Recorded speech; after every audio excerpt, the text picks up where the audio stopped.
Good afternoon and welcome to Global News on Signature TV. I am Uchenna Chimdi Olwoha. In the headlines, House of Representatives takes stand on state creation. Natasha accuses federal government of double standard in defamation charges. U.S. lawmakers talk up big Boeing deal during China visit, urges need for military dialogue. And Ecuadorian protesters block roads over diesel subsidy cuts. Details in a moment.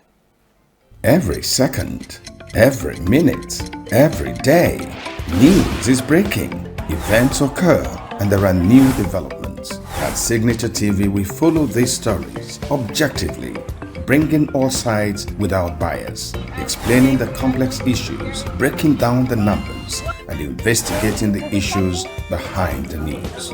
Anywhere and everywhere, near or far, wherever the news is, we will be there. Signature TV. News in your pocket. Nigeria's House of Representatives has taken a significant step towards constitutional reform with a public hearing in Abuja. The House took a stand on some issues, including 87 amendments and 13 reforms in the proposed constitution review. Correspondent Chimezie Nzedimma was at the forum convened to shape Nigeria's future. The national public hearing was attended by lawmakers, civil society groups, diplomats and traditional leaders. The Committee on Constitution Review presented 87 amendment bills, drawn from months of nationwide consultations. The reforms target some of the country's most pressing challenges, from insecurity to exclusion in governance, placing citizens at the center of the process. We do this to remove every excuse of not being heard, to ensure, in good faith, that the final product of this exercise belongs not to the Parliament, but is accepted by all citizens of the Federal Republic of Nigeria. The ultimate authority for this process does not reside in the executive or the legislature alone. It resides with you, the sovereign people of Nigeria. Your voices, your memoranda, and your passionate argument have brought us to this point, and your continued engagement is crucial to see this through. Representing the President, the Secretary to the Government of the Federation, George Akume, tied the reform process to the Renewed Hope agenda. The ongoing process of each amendment provides us with yet another golden opportunity to strengthen our institutions, deepen federalism, guarantee fundamental rights, and promote justice, equity, and accountability across all spheres of national life. The process you are undertaking today is therefore not only about amending legal provisions. It is about giving Nigerians renewed confidence that their voices matter in shaping the future of our democracy. Speaker of the House of Representatives Abbas Tajuddin stressed timelines and inclusivity, promising that the bills would be voted on and transmitted to the state assemblies without delay. And Nigerians deserve clarity and closure. By acting decisively, we give states enough time to debate, to deliberate, and endorse the people's will without the pressure of electoral calendars or political distractions. The reserved seats for women proposal will create additional seats in the National Assembly and state assemblies to ensure that every state and senatorial district has women's voice in lawmaking. From proposals for state creation and community police to guarantee local government autonomy and gender-balanced parliaments, the stakes in this review are high. The lawmakers sounded optimistic that the current efforts at constitutional review would not be repeated waste of public funds. But the bigger question remains if these reforms will survive the long road through state assemblies and political interest pushback. In Abuja, I am Chimezie Nzedimma for Signature TV. The Joint National Assembly Committee on Works has pledged greater attention to federal road projects in the southeast to ensure that contractors deliver value for money. The committee, led by the chairman of the House Committee on Works, Akin Alabi, made this known during its oversight tour of federal road projects in Enugu State. Alabi explained that the visit was part of ongoing efforts by the National Assembly to assess the pace and quality of federal projects in the region. He assured that the lawmakers would continue to press for speed and accountability from contractors, as well as advocate for budgetary allocation for federal roads in the area. We've been impressed with some projects. We've had our reservations with some projects. We've been disappointed with some projects. But everything will be in our reports when we lay them on the floor of the Senate for the Senate and the floor of the House for the House of Representatives, because it's a joint committee. Governor Peter Mba, who received the team, welcomed the oversight visit and urged federal authorities to hasten work on ongoing projects. He stressed that good infrastructure remains critical to regional growth and economic development. I want to warmly welcome you, but also to express how delighted I am to welcome this very committee on board. This is one of the most important, in my opinion, committees in both the Senate and the House of Representatives. We take good infrastructure very seriously here, and we cannot do that in isolation. So that is why this committee is of utmost importance to us, because we need to work in sync with the federal government, so that on our part, as we're doing our roads, our objective is to do all our roads without exception. During the visit to Enugu, the lawmakers interacted with contractors handling key projects, including the Enugu-Onitsha Expressway and the Enugu-Makurdi Expressway, and emphasized the need to scale up work ahead of the 2026 budget. The Senate has shifted the resumption of its plenary from September 23rd to October 7th, 2025. The development was contained in an internal memo signed by the Chief of Staff to the Senate President, Chinedu Akubeze. The statement regrets any inconveniences that may be caused by the 2-week shift. The lawmaker representing Kogi Central in the National Assembly, Senator Natasha Akpoti-Uduaghan, has described the criminal defamation charges filed against her as a brazen act of political persecution and an exhibition of double standard by the federal government.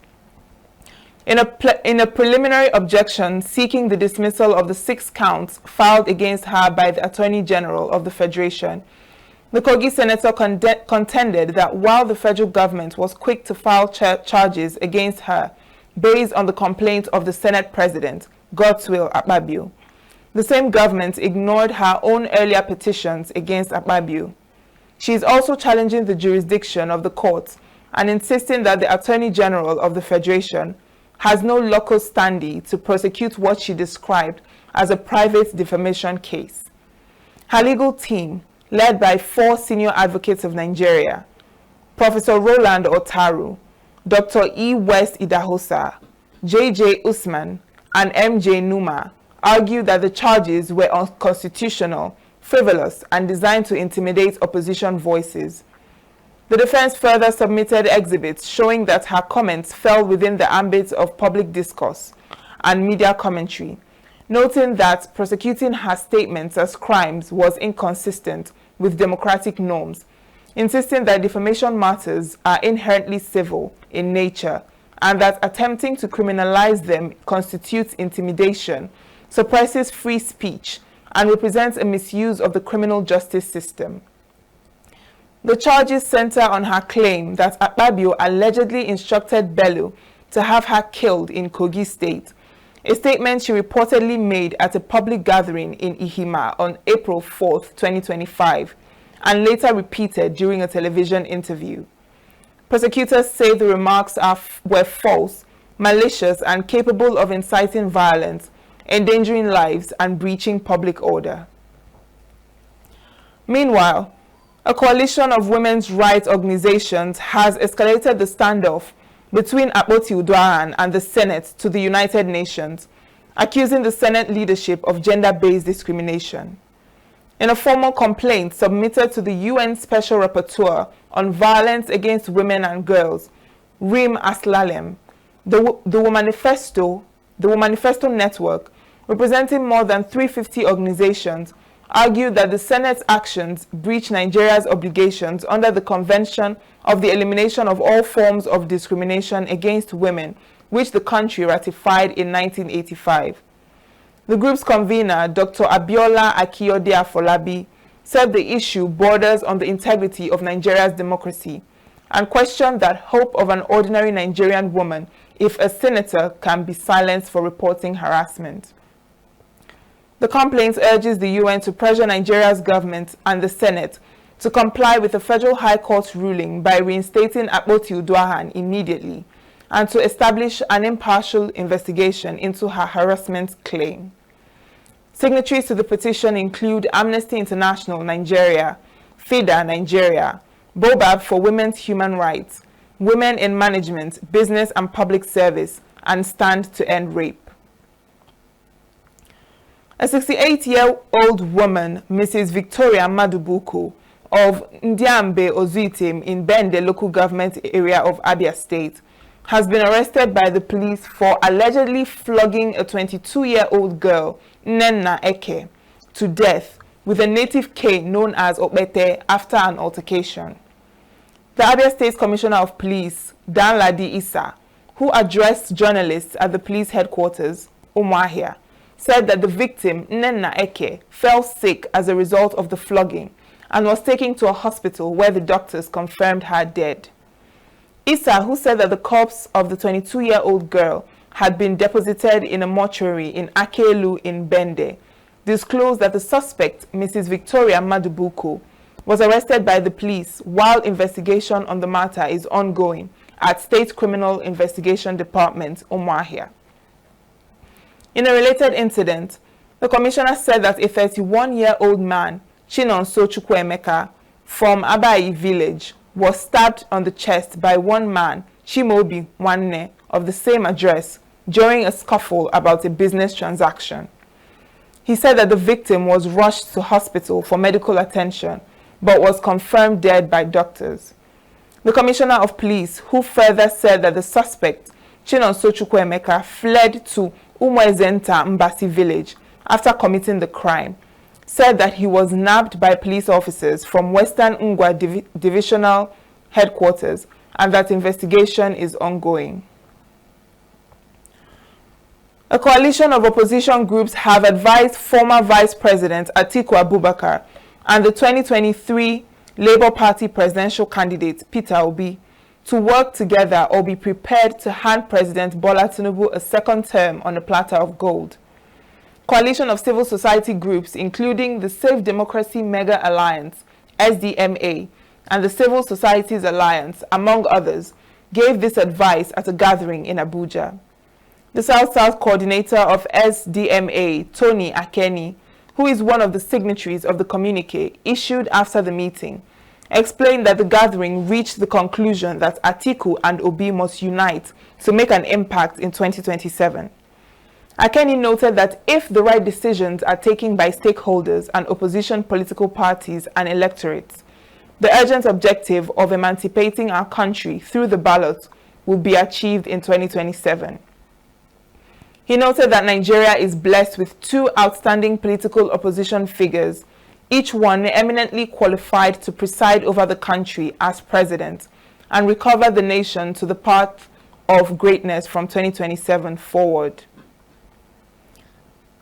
Taraba State Police Command has arrested 9 individuals in connection with the vandalism of a Nigerian National Petroleum Company NNPC pipeline along the Kona Mountains and Minda axis. According to a press statement issued by the police public relations officer, James Saminu, on Tuesday, the arrests were made on September 15, 2025, at approximately 10:13 a.m., following intelligence reports that suspected vandals were actively tampering with the pipeline in the area. Several items, including 30 cut-to-size pipes, 3 long welding cylinders, 2 short gas cylinders, 2 shovels, chains, scissors, 3 each, 3 hammers, and one vintage rigid tool were also confirmed to have been recovered from the suspects. The police spokesman said the suspects and recovered exhibits are currently in police custody as investigations continue.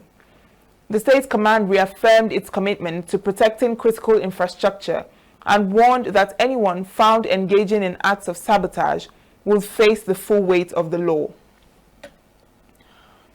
Operatives of the Rivers State Police Command have arrested 3 suspected kidnappers in connection with the abduction of Humphrey Fubara, a resident of Iguruta Atali. The command spokesperson, Grace Iringe Koko, disclosed this in a statement saying that the anti-cultism unit Emoha Annex acted swiftly after receiving a distress report. She identified the suspects as Hassan Mohammed, Bello Abubakar, and Yusuf Ahmed, saying they were arrested on September 19 in Obiakbo and Ikwere local government areas. The suspects, she said, confessed to multiple kidnappings, recovered exhibits including a G3 rifle, a magazine, 3 short daggers, a jackknife, a stainless short knife, and a phone belonging to one of the victims. Meanwhile, the State Commissioner of Police, Olubenga Adeboju, has commended the operatives for their diligence and urged residents to report suspicious activities to security agencies. Adeboju said investigations are ongoing to track down fleeing members of the syndicate and recover additional weapons. Lifeless bodies of the 8 policemen who were declared missing after a deadly attack on security operatives at Ago Center on the border of Katsina Ala and Ukum local government areas of Benue State have been recovered. Chairman of Katsina Ala local government area, Dr. Justin Shaku, who disclosed this to reporters in Makurdi, said the figure brings the number of officers killed to 11. The incident occurred on Friday when a team of security operatives came under the attack of armed invaders. 3 personnel were immediately confirmed dead, while 8 others were declared missing. Up ahead, Obi condemns killing of security personnel, urges support for families. Fubara promises support for Rivers Port development to boost economy. Details of these and more after the break.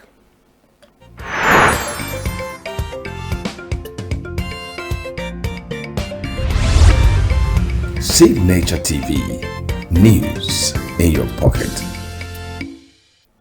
The Labour Party presidential candidate in the 2023 general elections, Peter Obi, has expressed concern over the rising cases of attacks and killings of security personnel across the country.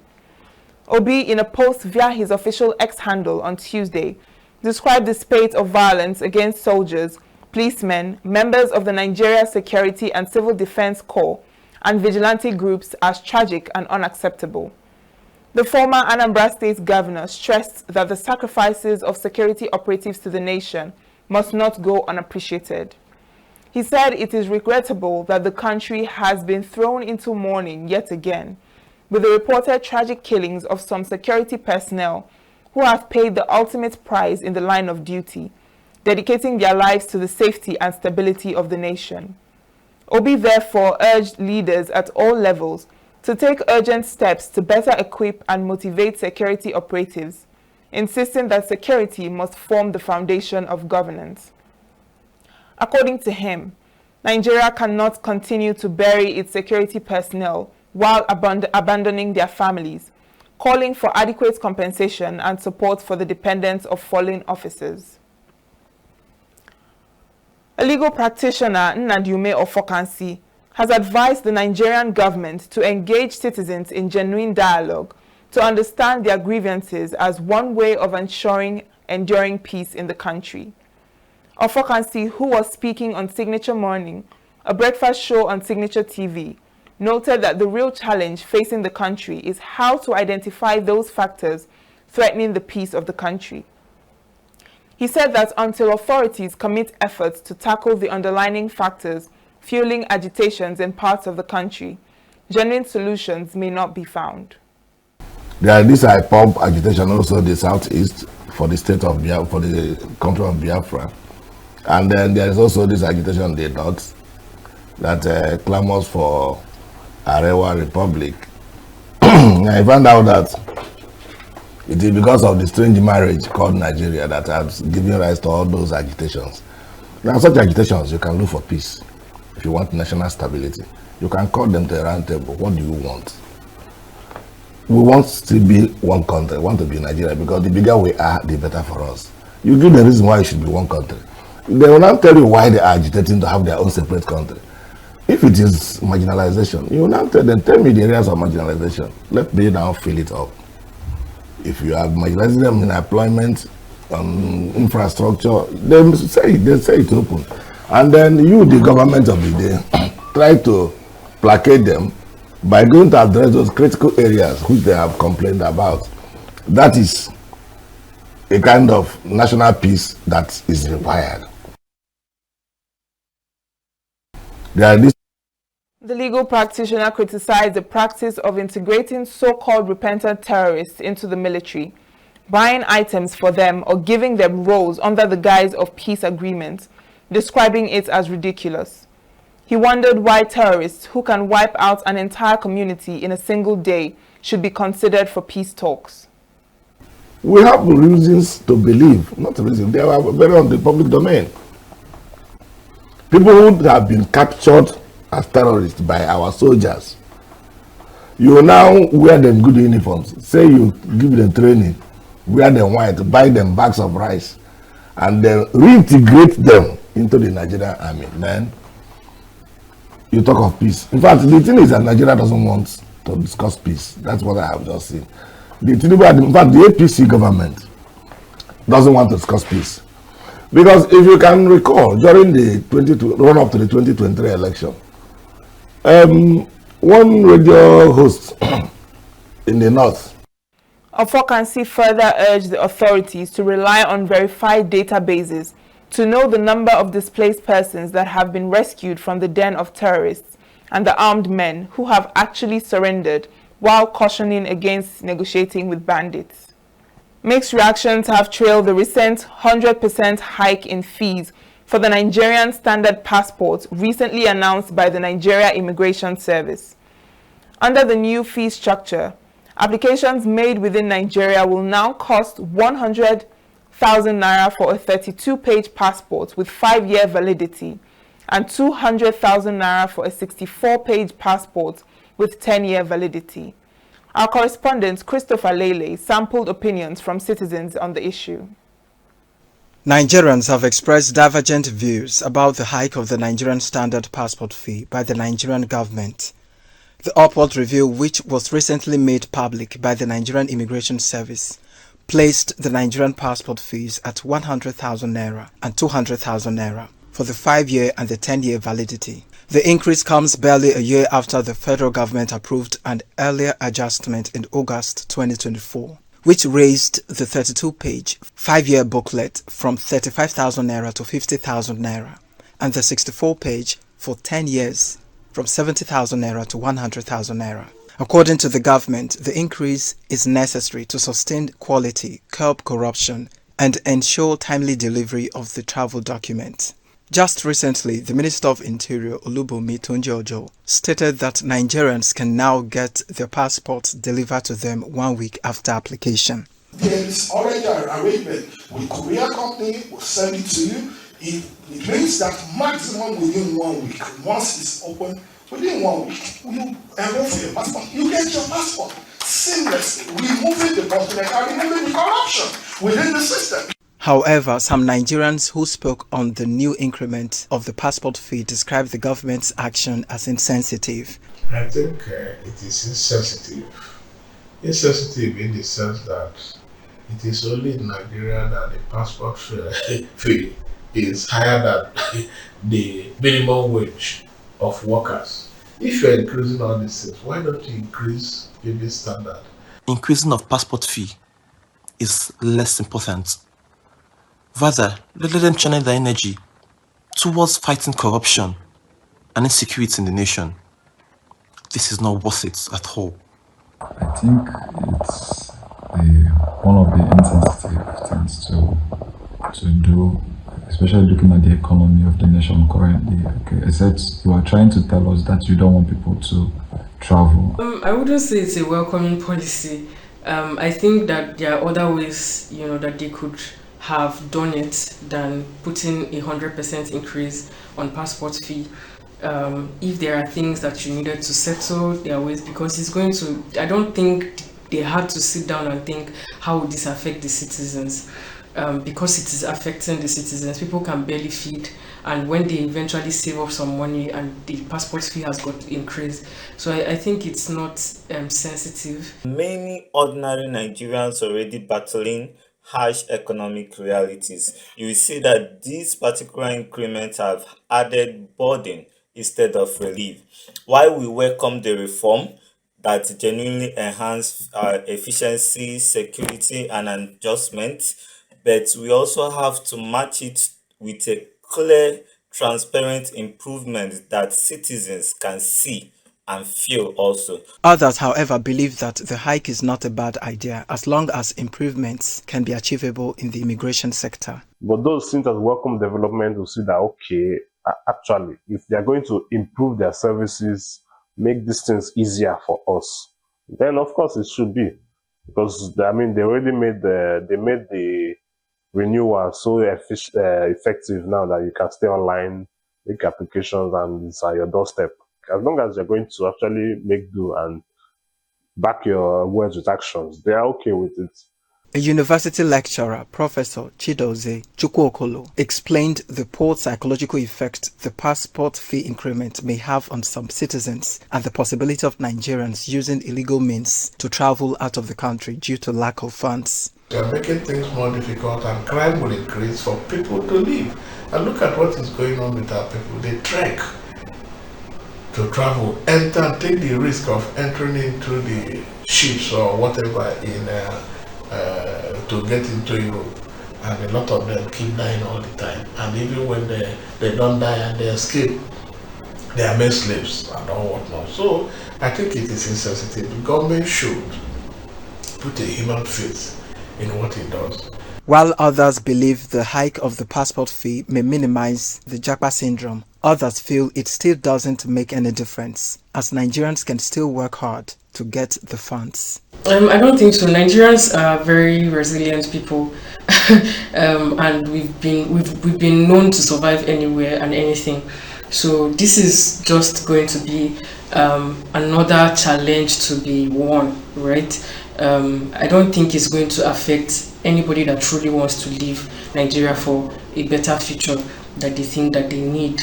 It will only mean that they will have to work twice as hard to get what the requirements they need, especially the money that they need to move.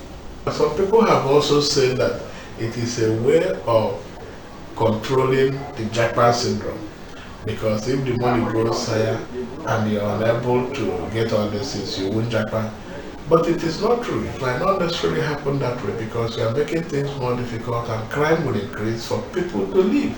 As Nigerians adjust to the new passport fees, concerns over affordability and access continue to dominate public conversation. But for now, all eyes are on the Nigerian Immigration Service to see how the fee hike will translate to improvement in service delivery and eliminate corruption in that sector.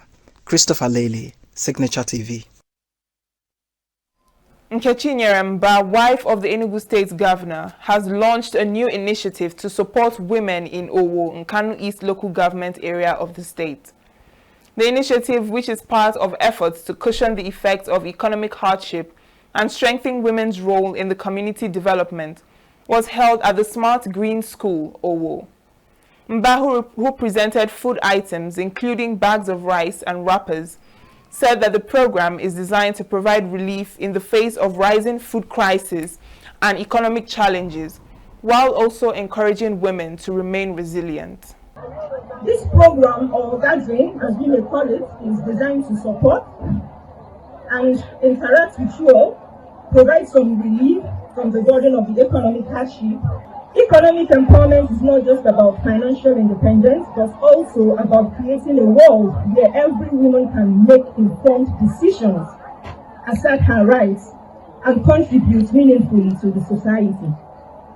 Together, we will work to break barriers and build opportunities, celebrating the strength and resilience of the women of Owo. Mba, however, emphasized that the intervention would go beyond handouts, noting that economic empowerment is about giving women the tools to make informed decisions, assert their rights, and contribute meaningfully to society. She assured that the program would be extended to other parts of the state in due course. The River State Governor, Similai Fubara, says he is now at peace with his political benefactor and Minister of the Federal Capital Territory, Nyesom Wike, after the long feud that triggered an emergency rule in March. Speaking to journalists after meeting President Bola Tinubu at the Aso Rock Villa in Abuja, Fubara stressed that he had resumed his duties in an atmosphere of peace and cooperation, and that he is now together with his predecessor.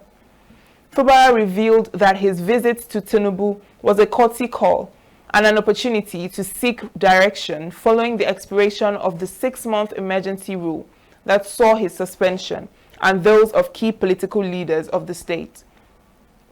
He said it was ideal for him to see the president and to tell him that he is back to work and resumed his responsibility as the governor of River State, stating the visit is more like a father-son discussion. Tinubu lifted the emergency rule on September 17th, restoring the offices of governor, deputy governor, and the House of Assembly after a political impasse between Fubara and Wike that crippled the governance. The River State Governor, Similai Fubara, is lamenting the huge economic opportunities lost due to the underutilization of the state's 2 seaports, warning that unless their capacities are optimized, both Rivers and Nigeria will continue to miss out on jobs, investment, and industrial growth. Fubara stated this when he received a delegation of the board and management of the Nigerian Ports Authority on a courtesy visit to Government House, Port Harcourt. The governor said seaports remain critical to national development, noting that world-class ports and airports drive prosperity in many countries. He stressed that despite being strategically blessed with the Port Harcourt and Oni seaports, Rivers had yet to fully harness their potential. Fubara explained that maximizing the capacity of both ports would attract industry seeking proximity to export facilities, reduce logistics costs, and boost investor confidence in addition to job creation, business growth, and higher tax revenues. On infrastructure, the governor decried the poor federal roads linking the ports, describing them as a major hindrance to operations, and pledged state support through traffic management, discipline among trailer drivers, and complementary measures to ease congestion. In his remarks, MPA Board Chairman Clement Adedayo said Nigeria's littoral states are endowed with rich marine resources that are veritable catalysts for growth, and pledged the board's commitment to reviving operations at the Port Harcourt and Oni seaports. With weeks to the Anambra State governorship election, concerns over possible violence have continued to draw attention. In response, peace advocates have staged a rally in Awka, urging political actors and citizens to embrace dialogue and shun violence during the polls. Correspondent Lawrence Wimo takes us through. A group of peace advocates took to the streets of Awka, Anambra State capital, to promote a peaceful and violent-free governorship election. The peace walk, organized by the Anambra Peace and Mediation Working Committee in collaboration with the Institute for Peace, Security and Development Studies at Nnamdi Azikiwe University and other peace-oriented groups, commemorated the United Nations World Peace Day. The participants marched through major streets, bearing placards with messages such as avoid all forms of electoral violence and promote humility and discipline during the election. The event aimed to draw public attention to the need for calm and tolerance in the electoral process. Addressing journalists, the director of the Institute for Peace, Security and Development Studies, UNIZIC, Professor Chukwuemeka Jaja Nwanebo, said that the aim of the peace walk was to send a strong signal to stakeholders to prioritize peace during the Anambra State governorship election. He urged political players to give peace a chance, avoid hate speech, and embrace politics of ideology and development. People need to understand that Anambra State is more important than any one individual, any cluster of individuals, anybody's interest, anybody's aspiration, and anybody's do I say campaign or whatever. And it's also higher than any political party. All of a sudden in the past 2 weeks, the state became so toxic because people are preparing for election. And we are saying we do not need this to continue. Let us do this campaign and go through this election as if Anambra State will exist after the election. Immediate past Vice President of Ohaneze Ndigbo and a member of the Anambra Peace Committee, Chief Damian Okeke-Ogene, described peace as a bedrock of development. He appealed for calm and tolerance during the election, urging the public to watch their utterances and ensure humility and discipline thrive during the election. I advise all of us, including myself, this is a critical time that we watch our utterances to make sure that we send a message of humility, discipline, and tolerance to the prominent. International President of the UN Peace and Positive Living Awareness Center, Ambassador Festus Ozemena, stressed that peace is priceless and critical to human and societal development. Peace has no alternative. Peace is critical. Peace is very, very paramount in human existence. We're talking about inner peace. Very, very fundamental. And that is what we are preaching today. That there is need for us, everyone, to practice inner peace. Another partner, Ndo Nwokolo, described peace as paramount, likening it to a marriage that requires nurturing. He emphasized the need for peace in the forthcoming election, noting that the Southeast has regressed in the recent years from the country's safest region to a place people now avoid visiting. Reflect back the last 5 years, how we have gone from being the safest and the most secure region in the country to a place people don't want to come. Peace is paramount. As we celebrate the World Peace Day, which days we have to act now. Let's think about how peace has been able to help us to develop these days. Secretary of the Peace Committee, Ugochi Freeman, said initiatives like peace walks and stakeholder engagement are vital in promoting peaceful and credible elections, underscoring the need for collective action to ensure free, fair, and credible polls. Lawrence Mwimo, Signature TV News. The United States has warned that corrupt Nigerian government officials risk visa restrictions. In a statement posted on its official X handle, the U.S. mission in Nigeria said that fighting corruption has no borders and that accountability extends to high-profile individuals. The U.S. had in the past imposed visa restrictions on politicians accused of undermining democratic processes and engaging in electoral malpractices. The latest warning comes at a time when transparency advocates have raised concerns over alleged mismanagement of public funds and abuse of office across different levels of government in Nigeria. Washington maintains that denying entry to corrupt officials is part of its broader strategy to promote good governance, accountability, and respect for the rule of law in partner nations. The National Bureau of Statistics revealed in its Q2 2025 GDP report, Nigeria's real gross domestic product grew by 4.23% in the second quarter of 2025. According to the report released on Monday on its website, the figure shows a significant improvement compared to 3.48% recorded in the second quarter of 2024 and the 3.13% recorded in the first quarter of 2025. The figures, it said, signal a strengthening economy driven by recent rebasing, rebound in oil production, and a resilient non-oil sector. The report noted that the industry sector contributed more to the aggregate GDP in the second quarter of 2025 at 17.31% compared to the corresponding quarter of 2024 at 16.79%. Up next is business news.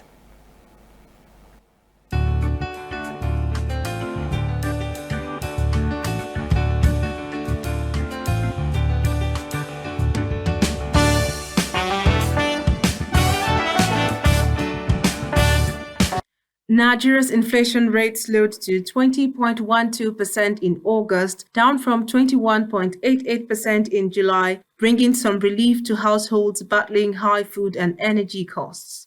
Despite this, the Nigerian exchange recorded losses dragged by profit-taking in major banking stocks including Zenith, UBA, and Fidelity. On the regulatory side, the Central Bank of Nigeria has introduced tougher rules on leadership transitions in banks, requiring long notice periods before CEOs or top executives can exit. The move, according to the Apex Bank, is designed to protect stability in the financial system while boosting investor confidence. The central bank's Monetary Policy Committee is set to meet this week, and all eyes are on whether a rate cut is finally on the horizon. Analysts remain sharply divided. Some argue that the recent slowdown in inflation and relative stability in the exchange rate creates space for at least a modest cut from the current 27.5%. Others warn that external shocks, food supply gaps, and volatility in the foreign exchange market mean the economy is not ready for a policy reversal. With growth fragile and borrowing costs already high, the decision is expected to send a strong signal to both local and foreign investors about Nigeria's policy direction. Nigeria's bond market is entering a new era as the Securities and Exchange Commission directs all fixed income securities to adopt mark-to-market valuation. This means bonds will now be priced based on fair market value rather than historical amortized costs. The transition, which begins this September and runs over 2 years, will see new securities immediately marked to market, while existing portfolios will gradually adjust. Regulators say the reform is aimed at boosting transparency, aligning Nigeria with global standards, and giving investors a more accurate picture of their holdings. Market watchers expect the move to increase liquidity but also introduce greater volatility in pricing. Sept Energy has announced plans to invest between $2.5 billion and $3 billion in Nigeria over the next 5 years following its acquisition of ExxonMobil's shallow water assets.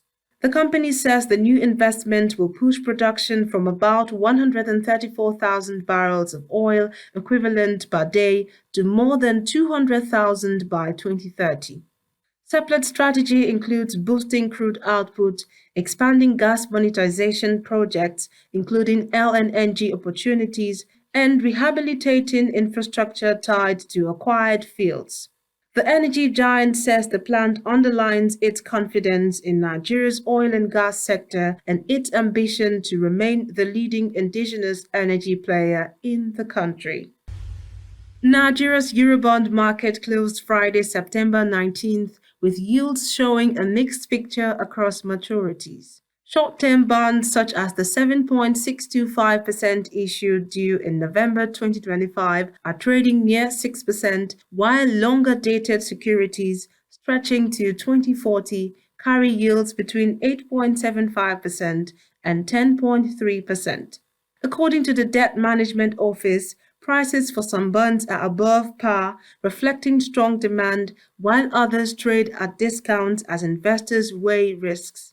Analysts say the current yields highlight cautious investor sentiment, but also continued appetite for Nigeria's debt, even as global interest rates and domestic fiscal pressures remain in focus. At the end of trading on Monday, September 22nd on the Nigerian Stock Exchange, a total of 488.5 million shares valued at 13.7 billion naira were exchanged in 28,598 deals. This reflects a 13% increase in volume, a 2% rise in turnover, and an 18% improvement in deals compared to the previous trading day. The market capitalization currently stands at 89.5 trillion naira. Out of 125 equities traded, the session closed with 22 gainers and 28 losers.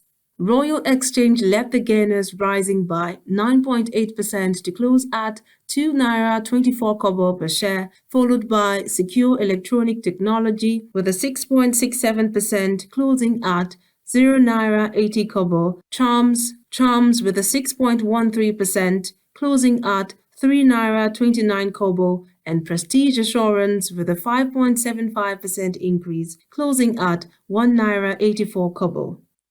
On the flip side, Macnicos dropped by 10% to close at 3 naira 33 kobo per share, followed by Ikeja Hotel, which lost 9.80% to close at 20 naira 70 kobo per share.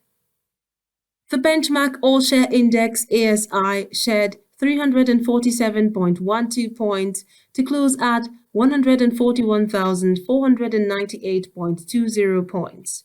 This reflects a 0.11% loss on the week, a 0.35% gain over the past 4 weeks, and a year-to-date growth of 37.48%. The Nigerian naira traded mixed against the US dollar on Monday, September 22nd. At the official Central Bank of Nigeria window, the naira closed at about 1,487 naira per dollar, maintaining relative stability. However, on the parallel market, the naira exchanged between 1,510 naira and 1,524 naira per dollar, reflecting continued pressure from strong dollar demand. Analysts note that the gap between the official and unofficial markets remains a key challenge for policymakers as Nigeria works to stabilize its currency and boost foreign exchange liquidity. That's the update from the Nigerian stock and money market this Tuesday morning. In Abuja, I am Tomsinime Natis.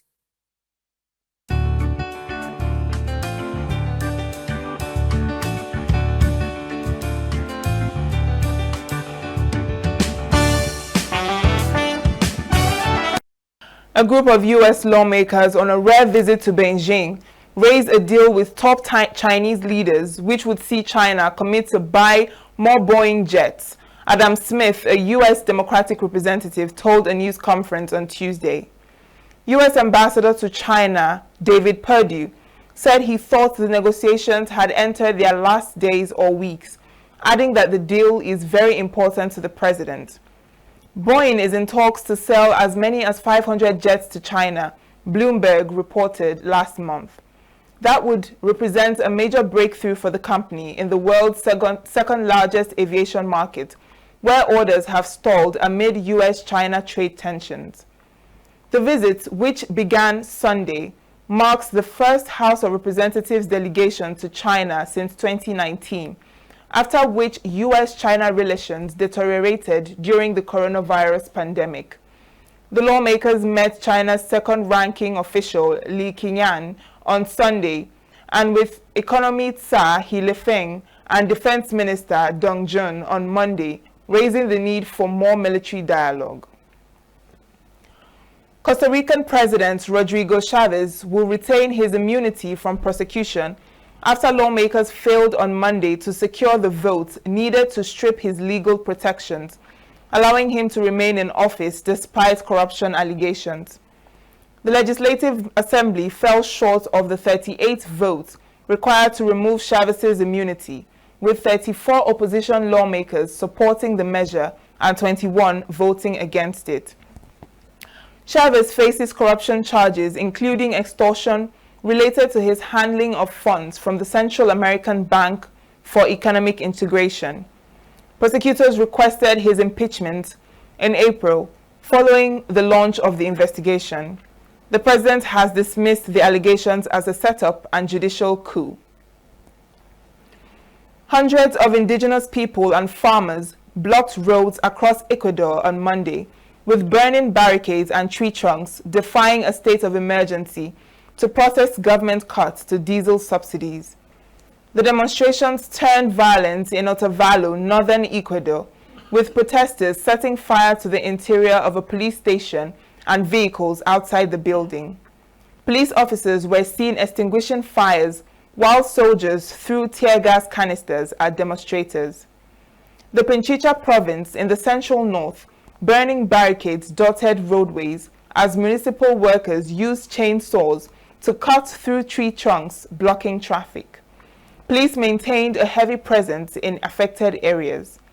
The protest stemmed from the government's decision last week to eliminate a $1.1 billion diesel subsidy used by the heavy transport, passenger vehicle, and agricultural sectors. The removal of the subsidy increased diesel costs from $1.80 to $2.80 per gallon, prompting widespread opposition from protesters who argue that the measure will increase living costs. President Daniel Noboa declared a 60-day state of emergency in 7 provinces last week. The emergency order suspends freedom of assembly in the affected provinces and authorizes police and military forces to prevent and dismantle public gatherings where threats to citizen security are identified. And that's the news this hour. I am Uchenna Chimdi Olwoha. Thanks for watching.